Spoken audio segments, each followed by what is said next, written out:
Welcome to Beyond the Office, Building and Leading Remote Teams. I'm your host, Bill Keller. And on today's episode, we have Jody Padar with us, the Radical CPA.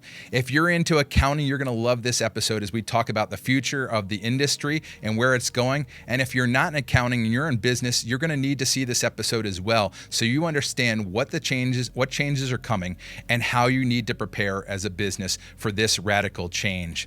So Jody, it's great to have you on the show with us today. Thanks for having me. I'm excited to be here. So you have a moniker that's quite unique, the Radical CPA, which you don't hear those two words, radical and CPA, going together very often. So you could tell us a little bit about how did you get that title and like a little bit about your history and your background. Yeah, so years ago, I was starting a new firm. I had been in a traditional, I'll say old school firm, 7 partners, and I left it because I came off a really bad tax season, like many accountants do, considering tax season is tax season, right? And I joined my dad, who had a 1040 practice, but he really it was a small practice. It was a 5 practice. And the best advice my dad gave me, he said, was go find your own client. And so I had to go find accounting and tax work and clients to serve. And what happened was at that time, we were just starting to use this thing called the cloud. Except they didn't call it the cloud back then. It was just called the internet. And what I realized is that when we started to use the internet and we used technology in a new way, there was this real-time disruption of how CPAs would work with their clients, right? And so that was years ago. Now today, people are still migrating to the cloud, which is like a whole nother story. But the idea is when you work with your clients in real time, there's a different set of expectations and there's a different way that you work with them. And I was pioneering that new firm 2010, 2011, then Xero came to the US, et cetera. So that's how I got to be the Radical CPA, because I was using these newfangled technologies.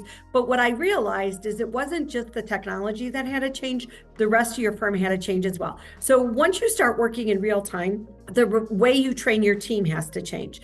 The way you price or you bill has to change, because how do you bill 2 minutes? You don't bill 2 minutes. You can't bill 2 minutes, right? You have to start pricing on value. Social media was just taking off in the world at that time. And the way you would accumulate new clients changed, right? And all of these things that we do today that people think are everyday, back then, they were really radical ideas, right? So fast forward, now today, and I owned my own firm for 14 years. I sold my firm. I joined a couple tech startups, but now I'm back to being the Radical CPA pretty much 24/7. And the idea is moving forward, how is AI going to, again, disrupt disrupt the accounting space to the next level, keeping me radical, right? So I'm always on the bleeding edge, kind of what's next, and willing to figure it out and pioneer it and, walk alongside accountants to help them figure it out as well. Well, that's what we're excited to hear about today, how this bleeding edge is going to come into the mainstream. So that's super exciting. And to tell you how bleeding edge she is, the other day I was looking on LinkedIn and I noticed that she had a poll up there, and basically she made the comment, I don't believe the CPA firm is going to exist. I believe it was in 10 years. Is that a correct statement? 6 years. 6 years. Oh, well, even more radical. Okay, so can you tell us a little bit about that? Well, if there's not going to be a CPA firm, what's there going to be? Tell us the future here. So I believe there will always be CPA. So let's set that straight, okay, right? Okay. I think the AI CPA and the brand of a CPA and accounting professionals. I don't believe that AI is going to take away our jobs. I'm not part of that doomsday prophecy, right? That's not what I'm saying. Everybody can put down their pitchforks and their torches. Okay, so what I'm saying is the structure of a firm is not going to exist. So that means from way back when, 7 partners, the partnership model doesn't work. It hasn't worked for years.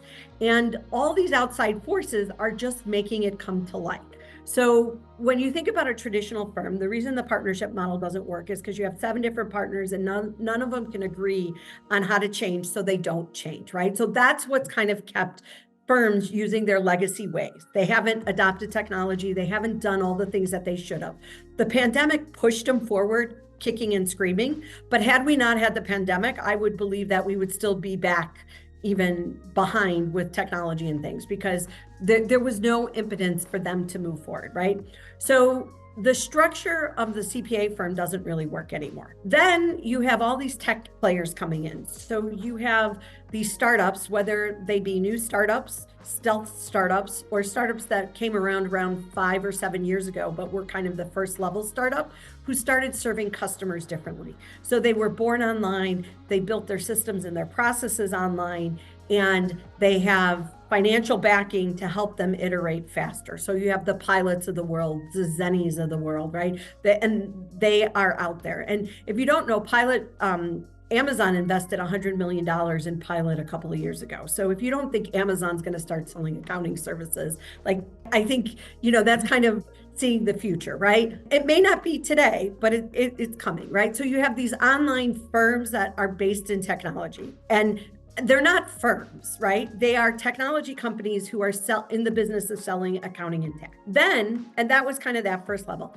Now you have some stealth startups who are actually going deeper into very specific, specialized tax niches and only selling that. I just have a quick question. What is a stealth startup? So a stealth startup is someone who's come to me and said, this is what I'm building, but the rest of the world doesn't know about it yet.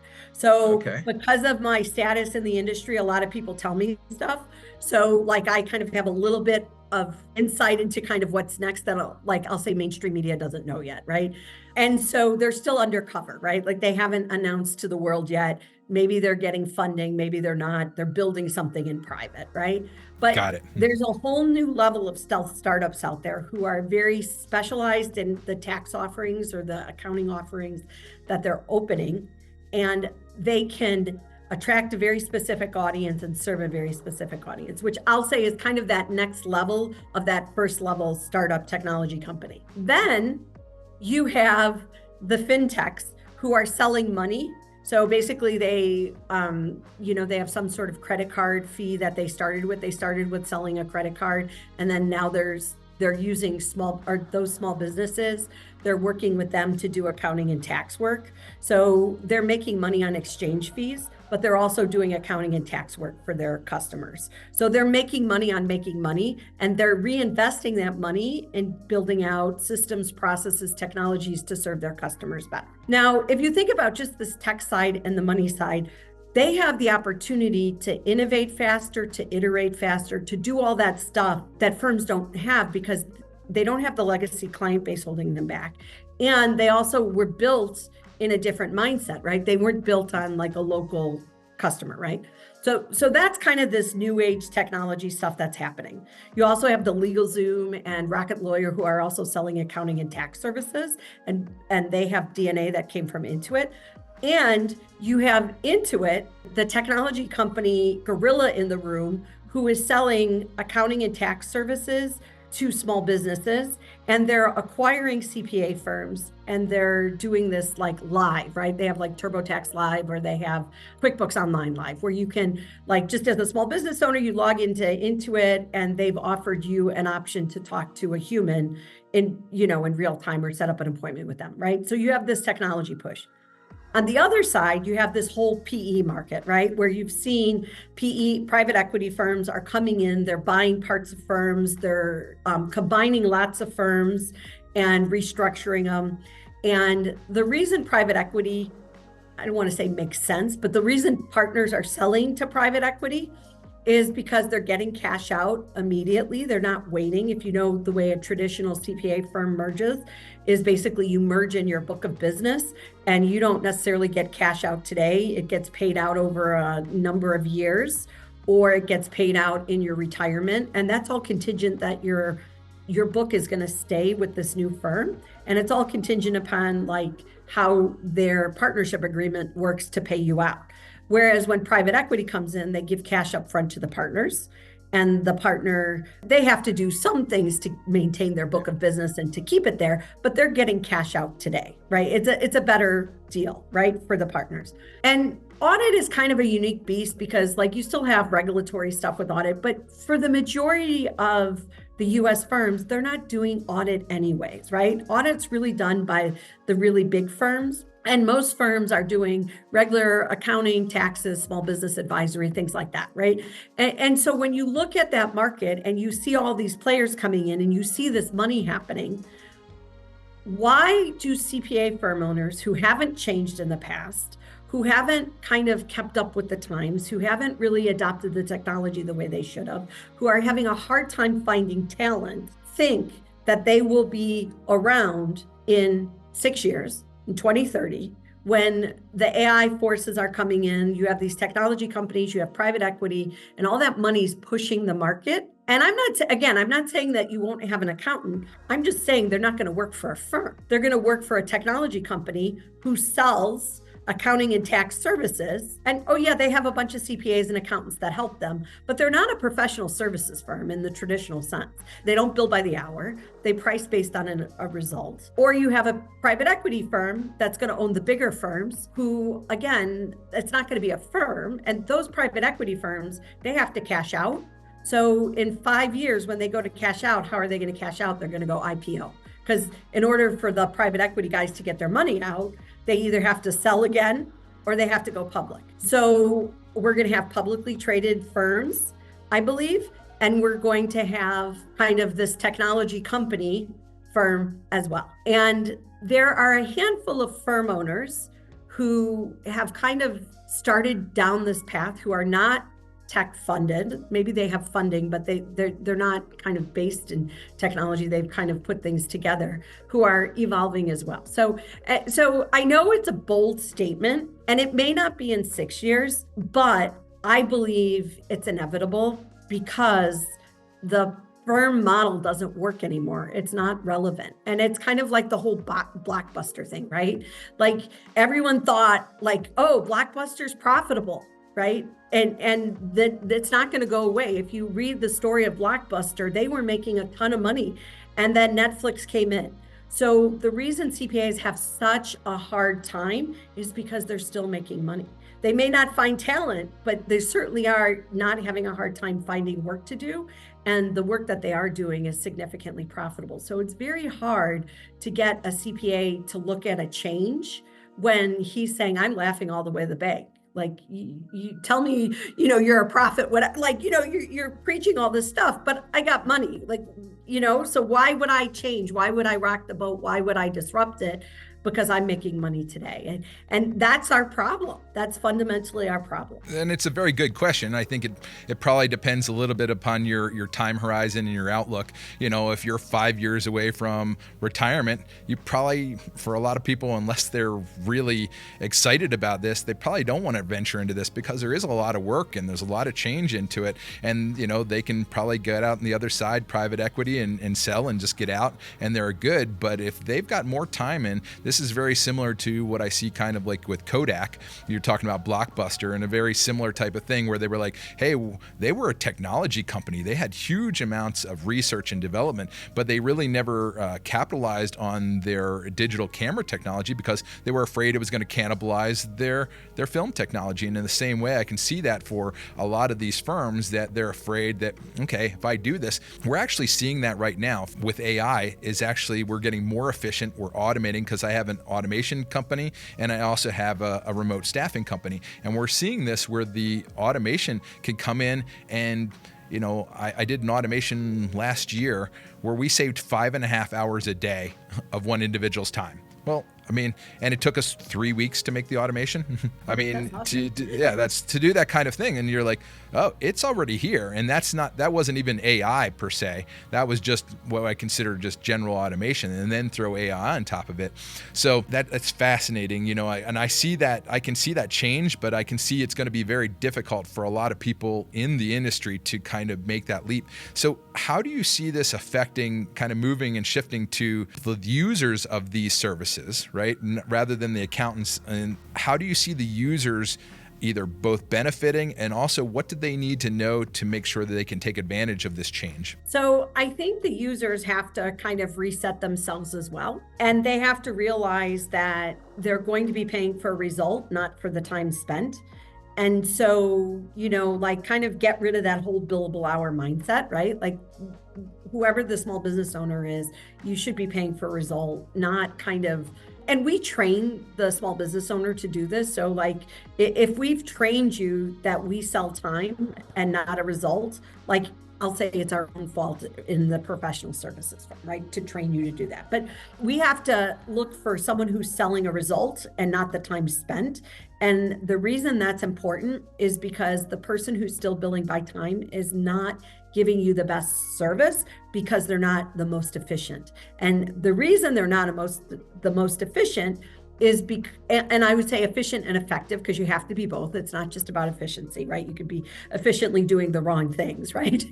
Yeah. But the idea is if you traditionally have billed by the hour, and it's kind of against you to kind of develop that automation to take away that 5.5 hours of work, right? Because now it's like, well, wait, how am I going to make money if I don't do that, right?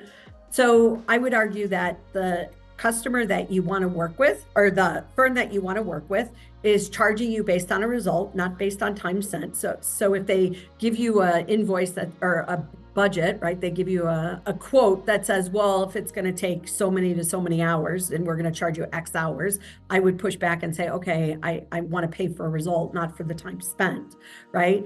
And then, and I would use that kind of as a litmus test of how automated they are, because the more automated they are, that's going to show you that they're more automated and they're using these tools to give you a better service, right?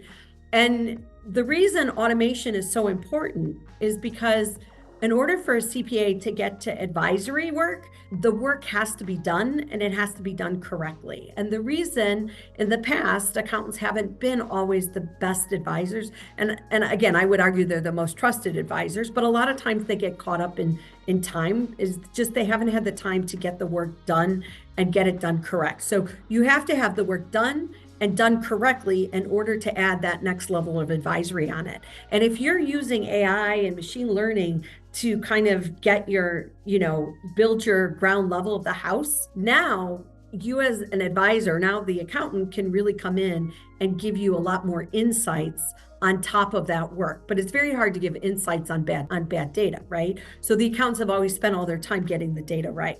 Well, the idea of technology is going to get that data right. And now they're really going to be able to help you unpack that data. What does it mean for your business? How can it help you? How can you, effectively use tax laws better? All of that stuff is good stuff, because now we can do what we're trained to do and not worry about just getting the data right, which unfortunately has been what most of our work has been in the past, just because, you can't do advice with bad data. So you kind of talked about three things there, and I agree on that. The question that I have, and I guess the concern that I have is, are most CPAs going to be able to make that shift, right? They're so caught up in the numbers. Are they going to be able to make that shift to advisory? I don't even know if that's a question for you, but I think that's a concern that I have, that I've seen within the industry as I've worked with people. They get caught up in the numbers. They think that that's the end result, not understanding that we're trying to make decisions as business owners based upon that data rather than just having the numbers themselves. So it'll be very interesting to see whether they can make that shift. But I'm kind of curious. You talked about basically the tech side. You're going to have changes, I think, in the staffing side, and then also changes on the client side. And you touched a little bit on some of these, but how do you see that playing out, like let's just say the staff side, because I want to get a little bit deeper into that, and then also on the tech side. What comes first? How do you go about this change, and what's it going to look like for each of those components? So I think for the staff side, it's going to be an interesting transition, because they'll probably pick up the tech right away, but they're going to need help with the advisory. Most people who have been in the industry for a while have done some sort of advisory work. And again, I think accountants have always been advisors. I don't think they've called it advisory. I think they've sold compliance and put advisory on it, but they sold compliance. They didn't sell advisory. They never separated the two out, right? So I think many good CPAs have done advisory in the past. So I don't want to discount that. But I think the next generation is going to have to learn advisory a lot faster. And the good thing is I'm hoping, and again, like, the tools are going to help us get to advisory faster as well, right? Like, I don't think the tools are going to give you that empathy. I don't think the tools are going to give you the right way to have the conversation. Those are soft skills, and you're going to have to get a little human with that. But I'm hoping that a lot of the tools will give you kind of the basic tax knowledge, the technical knowledge that you used to have years of experience to get, right? So hopefully the machine learning, the AI is going to give you that technical level. And then you're going to have to learn to kind of have those soft skills. And so I think that the team is going to have to up their game on learning those soft skills faster. And again, you can be efficient and not effective. And I think that that's what the team needs to remember. Again, like those new professionals who are starting their careers, is the work that I'm doing efficient, but is it also effective? And if you're doing something that's not effective, then you need to question why you're doing it. And you need to think about how you can be more effective in your job. So I think that's kind of the takeaway for the next generation of team. And the cool thing is if you have a person or a person you work for who's not the best teacher, go to YouTube, go to like LinkedIn. There's so many places that you can get that education, even if you work for a bum boss, right? Like when I was learning, right? Like you had the people who you learned from, but you really didn't have the web as access to learn something new. Now you don't, if you're working in a job and your boss isn't the best teacher, go look it up, go figure out how to do it. And the cool thing is the next generation today already has that skill set because if they don't like their math teacher at school, they go to YouTube and they learn how to do the math themselves. And I've seen it firsthand, right? So I think that's the thing for the next generation professional to learn is just be curious and be willing to find the answer, be willing to learn how to be more human, to have those conversations. And hopefully your boss is going to give you that. But if your boss doesn't give it to you, you're not stuck with not learning it. There's plenty of options to go learn. Well, one of the things, I think it was a quote that you said, and I might get this a little bit wrong, but the more we automate, the more human we need to become. Is that a correct quote? And so I think that was that's what I heard or was thinking about when you were talking about this, that being effective and understanding those soft skills is going to be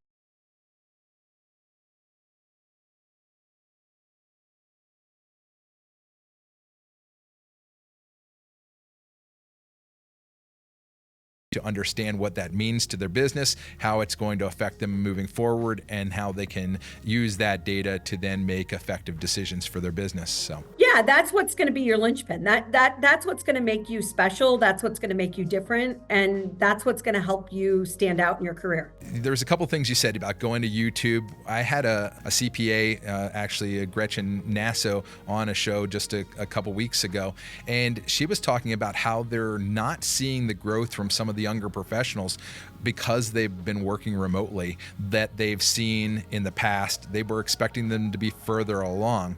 So how do you kind of reconcile these two things where, they have the access to YouTube, they have the access to all these resources now, but I'm not sure if they're not using it or they're not effective. So what would you tell that person who's, starting out their career and just starting to learn, what are they going to need to do if they're working remotely or even in the office to be able to level up much quicker? So the hard thing about working remotely is that their bosses or the managers or their leaders don't necessarily know how to work remotely. And I be quite honest, they don't know how to deliver remote work, because when you deliver remote work, you base it on results, and you have to explain things a lot more up front. You have to do a lot more teaching on the front end or explaining on the front end. And if you look at traditional firms, if you build by the hour, it was always like you passed the work, you never did any front end work with it, you never really helped them.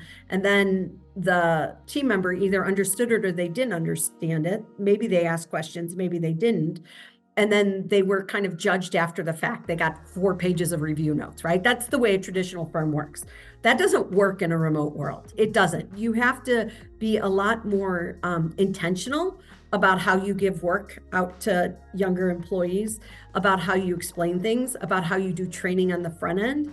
And unfortunately, that's the world that this next generation is living in, right? Like they kind of got thrown into this remote workforce, and the managers didn't necessarily get trained on how to teach employees remotely, right? And so I would say to these young professionals, if they're not getting what they need to be the ones who are proactive and step up and kind of figure out how to work with their boss and ask more questions. And, I don't want to say be a little bit annoying, but like, That's okay. Yeah, I think they need to. I think if they need you're to be. out of sight, you're out of mind. And it's not that your managers are ignoring you. It's just they have 25 other things on their plate and they're getting through their own list of things to check off.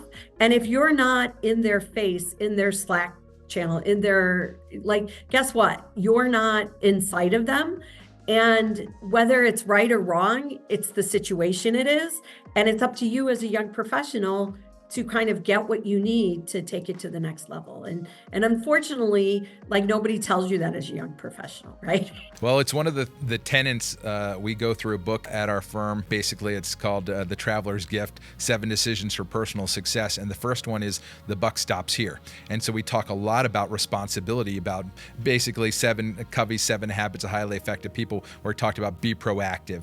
And where you need to take responsibility for your career, for your learning. If you're waiting for somebody else to do it and to bring it to you, you're more than likely going to be in sorry shape. Maybe you get lucky, you get that one boss out of 10 or maybe even 100 who is exceptional at leading and growing his staff. But if not, it's your responsibility to level up.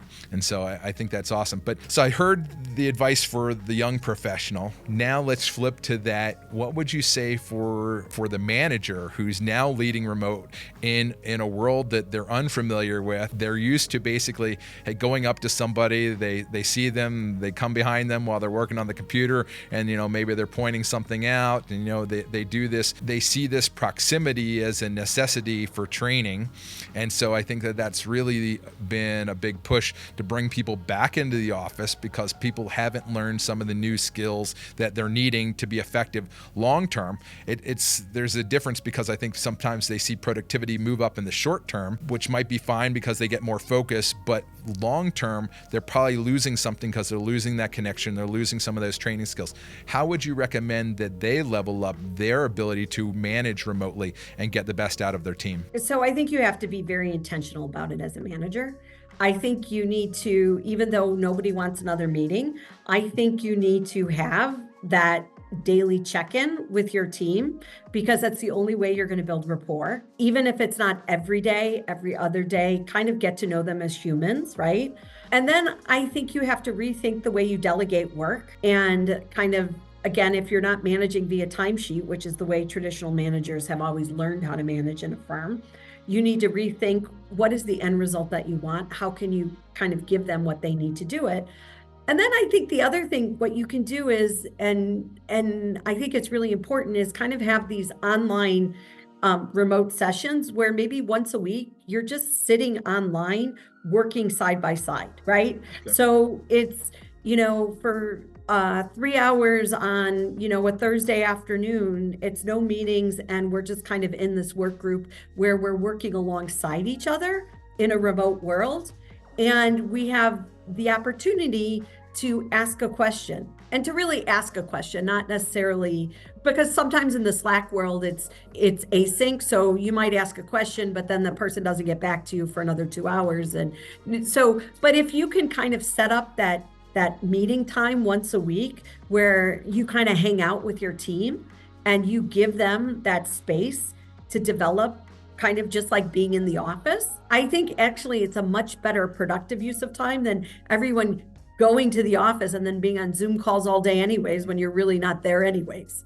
So like, just be intentional about that time. And that's kind of like the work time where you have the opportunity to work together. I think it's a little bit weird at first, but like, especially like, I think the older generation thinks it's a little bit weird, but how many times is the next gen watching movies together remotely? Like, they did that even before COVID, and they don't think anything of it. It's just like hanging out in an online community together. That's great advice. I love that. And I think I love that word intentionality. I've said that before. And I think that is so critical to make sure that a lot of people think it's just going to happen. It's just going to come together. And it doesn't unless you're intentional about that. And so that's I think you're spot on there. So looking at the tech world, I'm like, a question that I keep having, and I don't know if you've heard of Peter Diamandis. He was in the X Prize and wrote a bunch of books, Bold and other ones, and really talking about the AI world and how fast the iterations are going to come.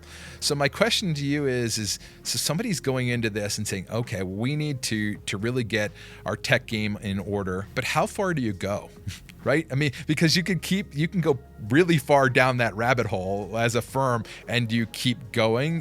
How do you gauge and judge how much time, effort, and energy you're going to put into the tech side of the business? Because it's almost a never-ending situation. As you just say, I'm going to devote this amount of my time, this amount of my budget, and continue to move forward, or how do you gauge what's the right amount? So I think you have to step back a minute and say strategy. What is my intention of this technology? Do I want to use it to increase customer service or, customer experience, client experience? Do I want to use this technology to prepare a tax return faster, right? So step back and say, okay, what are my firm's strategic goals?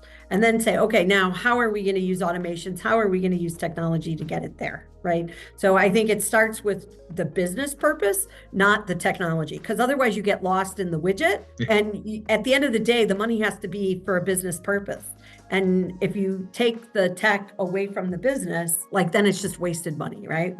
The other thing I think you have to think through is you can't do nothing. And the reason I say if you do nothing, it's some of those mistakes that you make along the way are going to make you better faster.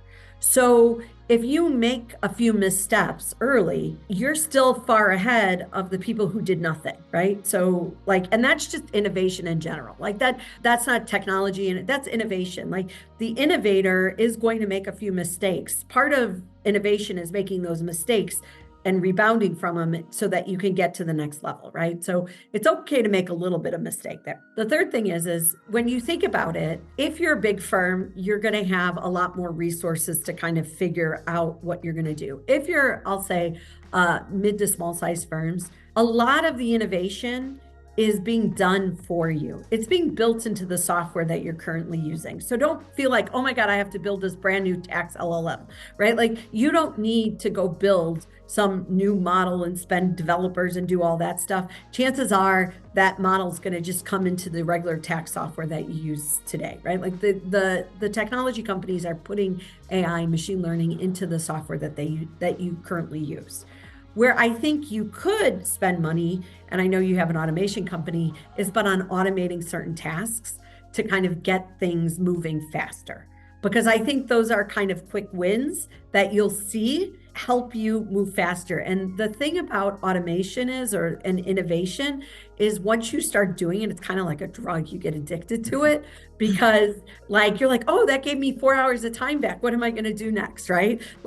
And once that kind of takes root in your firm, the people in your firm are going to be excited about it. They're going to be thinking about things that they do every day that they hate doing, that they put off doing, that they're going to be like, hey, can we automate this or whatever? And I to me, that's the excitement. That's the spark that lights the fire to get you moving towards an innovative firm mindset, because that's ultimately what you should take away is, not everything is going to change all at once. And we talked about at the beginning, the firm, is it going to be here? Is it not? Your best bet is to have a firm that's innovating on a regular basis and moving towards it. Whether you get there or not, it doesn't matter, but it's about kind of changing the culture of your firm to put that innovation in your DNA so that you're not frightened by all this stuff. You're embracing it and you're excited about how it's going to help you do your job better and learning the next skill set that goes along with it. I kind of think when you're talking about this, those missteps, I don't know if you've ever heard of the J curve, which is basically, you've heard, I'm sure most people have heard of, it's going to get worse before it gets better. Those are the kind of some of those missteps that you're going to take because you're going to be walking down this path and you're going to make some missteps and you're like, oh, it was easier the other other way, right? But that's part of the process. It's going to get worse. Kind of like when you go to the gym for the first time, you're like, this hurts, right? But then you start to see the results after a period of time, and then you really start to move forward. And I think that that's really important, that people are going to need to understand that as they walk down this path, there's going to be these challenges. And if they don't understand that up front, they're going to very quickly fall off that path. And so it's really important to set your expectations correctly up front to make sure that you're prepared for the challenges ahead. Yeah, and I think CPA as a whole are like, they want best practices, right? Like they don't want to be the innovators. They want it to just work. And unfortunately, I don't think that's realistic. I don't think it ever was realistic, but more so today, it's not realistic because everything's moving so fast. By the time someone who's kind of gone before has figured out that best practice, it's already obsolete. So like you have to kind of, and again, that's why it's like you have to figure out how to put innovation into your firm so that you can keep moving forward. And I would also say not get blindsided by the fact that you're never going to be perfect in what's latest and greatest, because it's always moving, right? Like how are we ever going to get there? So you just got to be good with kind of the journey and knowing that you're moving towards it. We kind of talked about the tech space, and I want to go back to the staffing space because that's the kind of the world that I live in. And I think people are kind of curious. I promote working overseas, where there's a dearth of talent within the US right now as far as in the accounting space. There's not enough CPAs, there's not enough bookkeepers and accountants, and that's one of the ways to alleviate that. But if it was all sunshine and roses, everybody would be doing it. But it's not. There's some challenges along the way, and I'm curious to hear what have been some of your challenges, but then also what have you seen from a win side, maybe not you, but maybe some of the people that you've worked with, and how should we go forward, or how should we think about that process, whether it's overseas or even domestic remote work. What is your thoughts on that? Well, I think it gets back to intention, and it's essentially, if your person is sitting in Wisconsin, or they're sitting in South America, or they're sitting in India or the Philippines, wherever they're sitting, it's the same remote work. Right? So you have to think about how you hand out that remote work. You have to be intentional about it. You have to be intentional about what your expectation is on what you want back from them. And again, I think, the things that I said before, like, is there a way that you can work with them remotely where you have an opportunity to kind of hash things out, right? Like, is there an opportunity every day or every other day where you're syncing with that team member wherever they're sitting at a time zone that's mutually convenient, and you kind of work through that because you have cultural differences, you have time zone differences, you have all those differences. But at the end of the day, it's all work, and professionals want to do a good job. I don't think professionals sitting somewhere else across the world want to give you a piece of work that you're not happy with. They want to do a good job, but it's up to you as that manager or the person facilitating that work to be explicit about what you need back and to help them get there. And I think that's where kind of remote work fails overall. It doesn't matter if they're sitting in Wisconsin or they're sitting in South America. Yeah, I would agree 100%. I think that we often take somebody who was working in the firm, so they understand the culture, they understand how to sync together, and then when you take them remote, there's still some more syncing than if you just take somebody who just started in a remote capacity. And so that's where it gets difficult, because then they say, oh, this remote stuff doesn't work. Or why does it work domestically? Well, because you were working with this person before, and you worked and you built that relationship to make a tighter integration in a physical setting. And then when you took it apart, it still continued to work. Maybe not as well as it could have or did before. But then when you bring new people in and you don't have that ability to connect in a physical space because you haven't developed these new ways of working, then you often look at it, or there's problems and there's challenges. And what the biggest problem I see is most people don't allow enough time to work through the issues. And what I tell most people is you need to have an HR R&D budget, right? What is that? What is the newest innovation? And maybe it's not new for the industry as a whole, but it might be new for your firm, and you're going to need time to kind of work through those issues. But I think if you can get through the other side, it opens up a whole new world of possibilities for you. But I think these new ways of working in a remote world, whether it's in Wisconsin or overseas, is great. And it's training both ways, right? So it's training the managers to learn how to work async, right? So when you think about a Slack channel, right? Like, how is work delivered in a Slack channel, right? Or a Teams channel, whatever. Like, when you're in person, the hardest thing, when you're 100% remote or you're 100% in person, I would say it's easy because your culture is either 100% remote or it's 100% in person. It's when you have this mix where some of the stuff gets said in the office and it never makes it to the Slack channel. And so I think the hard part, and again, this is like customs and procedures and things that you have to build into your culture of being this async kind of firm where you have remote workers, is how do you put all of that documentation in a place where people are seeing it and they're embracing it, whether they put a thumbs up or whatever, right? So you know that they saw it, and we get everybody kind of on the same page in that channel versus, there are people who don't necessarily like to write out everything. Well, fine, then make a Loom video, right? Like you don't want to write it all, make a Loom video.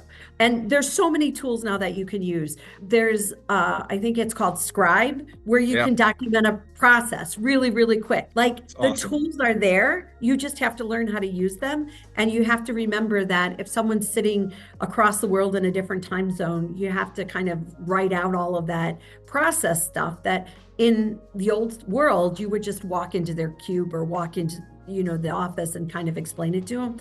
You're going to have to spend a little time doing it. But the cool thing about it is once you do it, if you do it, you don't have to do it for the next person because you already have it documented, which again, it may take you 10 more minutes on the front end, but then when you get another team member, you already have that documentation there. You don't have to redo it, right? So I think it's just a custom for both sides of the team to be working. And that kind of reminded me of a book, and it was Procrastinate on Purpose by Rory Vaden. And he has what's called the focus funnel. And I think you were talking about, basically the automation. So what he talks about is first, can you eliminate it? Do I really need to be doing it to begin with? Then can I automate it? Then can I delegate it? And then it has to come to me. Then if I don't need to do it right now, I procrastinate. And then if I need to do it right now, it's something that I do right at the moment. And so I think that was a really good book and a really good framework. So somebody's looking for that type of framework to understand. And he even had some like rules of thumb as far as when you should be automating, when you should be delegating, like how much time you can save, like how much the time is it going to take to train somebody to what you're going to get out in the end. And so that might be a good book for somebody, but those are excellent pieces of advice. And I also think that many firms just don't even know that these basic tools are out there, right? Like they don't even realize that there's a tool out there like Scribe that they can document a process in 2 minutes. And so they might be doing it in Word, or they might be doing it the old-fashioned way of screenshotting. And so that process now takes them 3 hours, or like takes them 3 hours instead of realizing that there's a new tool out there that does it in a couple of minutes. And so how do we help the firm owners who aren't used to working remote learn the tools that can help them be remote easier? Because I think it's kind of this fear. It's like you don't know what you don't know. And so you're freaking out when reality is, post-pandemic, there's so many, just even since I would say the middle of last summer, the tools that you can use to work remote are 10 times better than they were just 2 years ago. It's amazing. What are you seeing, like, as you're looking into the future? I'm curious, what kind of tech are you seeing on the horizon that you're super excited about? So I like all this, and here's a place for AI that's not in numbers, but I see as a huge win. So the ability to transcribe everything, the meeting notes, right? Like you can, even I think in Zoom, you can do it now where it gives you an output of like what was said, right? Like you can take that information and you can knock it down to bullets. So what used to leave a meeting and then maybe it took you a half hour to kind of figure out what you had to like next step, whatever, right? Like now all that stuff just happens, right? So like it's really easy to kind of get to the next step of things. Like, so all this documentation, I think is huge, especially for people who don't like to document. And I'm that person. I hate documentation. Yeah, I'm with you.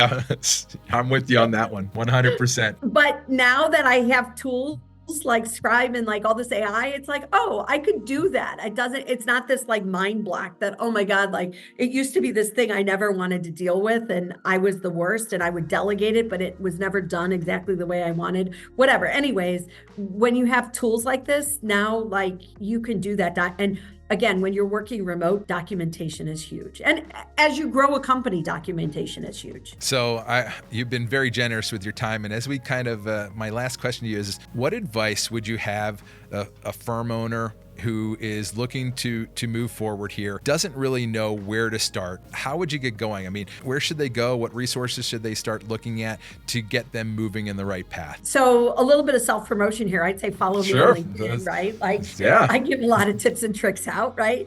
But I think the thing is to make the commitment that you're going to move, right? And then start just doing basic research about kind of what the other firms are doing. I'll call them the progressive firms, and start seeing what they're doing. Tax Twitter is a great place to see where people are talking about things that are happening next. I would say go online to find stuff. Talk to other firm owners who are doing things as well. I think, again, you can go to a conference and you can learn a lot, but typically you learn more from the guy sitting next to you than you do from the person on the stage. Unless you're the person on the stage. But like talk to your peers, find out what they're doing, right? Like just kind of start consuming this information. And there's enough, I'll say, generic AI information out there. There's enough information for you to kind of get that baseline to like just level set. And then you'll decide if you want to be the one who's kind of pushing things, or you're going to wait a little bit and wait for it to come to you. But all I can say is educate yourself. And it changes so fast that you're just going to have to kind of, you stay on it. So it's just like tax law, right? Like everyone says CPAs aren't innovative, but everybody knows that tax laws change every year, and yet CPAs are always on it, and they're thinking about the opportunities that come along with tax laws. So, and they're always changing. So same thing with AI, machine learning, technology, just put it in that set, like sign up for a bunch of newsletters and start getting that information so that you can kind of even see how it cycles through and how the things are evolving, because it's the same as tax laws. Because once you start following tax, that stuff changes and you kind of get a baseline in it and you're comfortable with it. So same thing with technology. So I know people are going to ask this. So do you do consulting? If people are interested, as the Radical CPA, can they call you and ask you to help them through this transition, or is that not something you do? No, so they can call me. I have a new book coming out. So I'm launching it at Engage in June. So my book is Radical Pricing. There'll be pre-orders soon, so you can go find my book and order it from CPA Trendlines. We're going to be doing a bunch of stuff around the book. So we'll be doing like masterminds and stuff like that. So I think that's probably, I'll say, the connection to me. I'm not opposed to doing consulting. But the hard thing about consulting is it's just me, right? And so I like to consult on really innovative things. Anyways. And for those of you who don't know a little bit about her background, you were actually working on a product with April, competing with Intuit, and also you were working in the AI, I think it was BotKeeper, the AI world, as well for other startups. And so you've been in all areas, not just the firm area, but also really involved in the tech side. So this is why it's so great to have you on. So where can people find out more about you? So you can find me at theradicalcpa.com, or really the best place to find me is on LinkedIn, because connect to me on LinkedIn. I'm happy to connect to everyone. You can follow me there as well. And I'm giving out almost daily, I'm giving out tips and tricks and everything about, living in the CPA world as we know it. That's awesome. Well, thank you so much. And really appreciate you having you on the show. And this has been awesome. And maybe we can have you back another time. And so for Beyond the Office, thanks for joining us today. And we look forward to seeing you next time. So if you'd like to learn more about remote staffing, feel free to message us for our free guide, The 7 Deadly Sins of Remote Staffing, and how to make sure that you don't commit them and you're successful in your remote hiring journey.